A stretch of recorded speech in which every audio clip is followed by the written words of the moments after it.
আসসালামু আলাইকুম।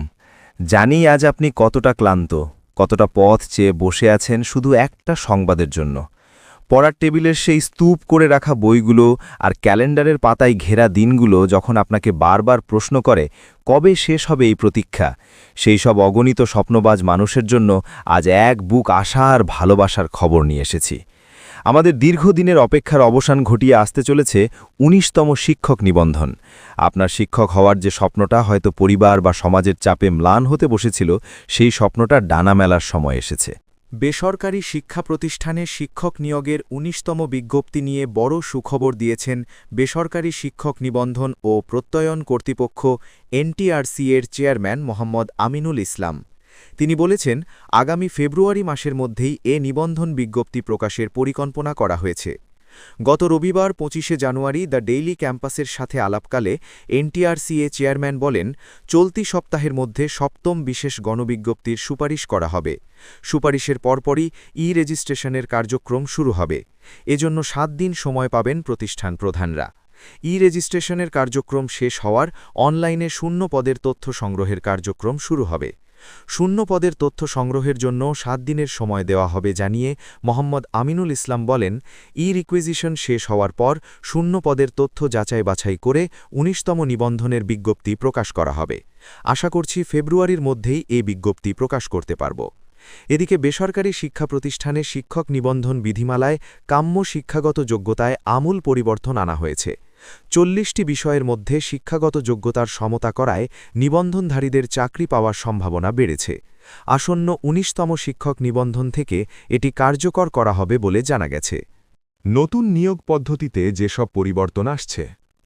নতুন নিয়োগ পদ্ধতিতে স্কুল, কলেজ, মাদ্রাসা ও কারিগরি ৩ বিভাগের জন্যই ২০০ নম্বরের পরীক্ষার প্রস্তাব করা হয়েছে। যদিও স্কুল, কলেজে এবং কারিগরিতে ১০০ নম্বর সাবজেক্টিভ এবং ১০০ নম্বর জেনারেল এবং মাদ্রাসার জন্য ১৪০ নম্বর সাবজেক্টিভ এবং ৬০ নম্বর জেনারেল করা প্রস্তাব করা হয়েছিল। তবে এভাবে বিভাজন করলে বৈষম্য তৈরি হতে পারে বলে মনে করছে শিক্ষা মন্ত্রণালয়। এজন্য ৩ বিভাগের জন্য নম্বর প্যাটার্ন একই রকম রাখার চিন্তা করা হচ্ছে। এ বিষয়ে শিক্ষা মন্ত্রণালয়ের এক কর্মকর্তা দ্য ডেইলি ক্যাম্পাসকে বলেন, পরীক্ষা পদ্ধতি নিয়ে আলোচনায় অনেকে অনেক ধরনের প্রস্তাব করেছেন। স্কুল, কলেজে এবং কারিগরির জন্য একরকম, আবার মাদ্রাসার জন্য আরেক রকম। ৩ বিভাগের জন্য পৃথক পদ্ধতি করা হলে এক প্রকার বৈষম্য করা হবে। সেজন্য আমরা ৩ বিভাগের জন্য একই রকম পরীক্ষা পদ্ধতি নিয়ে ভাবছি। সামনে এনটিআরসি এর বোর্ড সভায় বিষয়টি নিয়ে আলোচনা করা হবে। পরবর্তীতে মন্ত্রণালয়ের সভায় এটি চূড়ান্ত করা হবে। জানা গেছে, এর আগে এনটিআরসি এর নিবন্ধন পরীক্ষায় কখনোই প্রার্থীদের ভাইবার নম্বর যুক্ত করা হয়নি। প্রথমবারের মতো ভাইবার নম্বর যুক্ত করা হবে। নতুন বিধিমালায় ভাইবার নম্বর যুক্ত করা হবে। এ ব্যাপারে ইতিবাচক শিক্ষা মন্ত্রণালয়। এছাড়া প্রথমবারের মতো ১৯তম নিবন্ধনের বিজ্ঞপ্তি প্রকাশের দিন থেকে বয়স গণনা করা হবে। এ বিষয়ে মাউশির এক কর্মকর্তা দ্য ডেইলি ক্যাম্পাসকে বলেন, বিসিএস সহ সব ধরনের চাকরির পরীক্ষায় ভাইবার নম্বর যুক্ত করা হয়। আমরাও এনটিআরসি এর নিয়োগ পরীক্ষায় ভাইবার নম্বর যুক্ত করার মতামত দিয়েছি। ভাইবার নম্বর যুক্ত না হলে প্রার্থীদের প্রকৃত মেধা যাচাই করা সম্ভব হবে না। আশা করছি আমাদের মতামত শিক্ষা মন্ত্রণালয় গুরুত্ব সহকারে বিবেচনা করবে।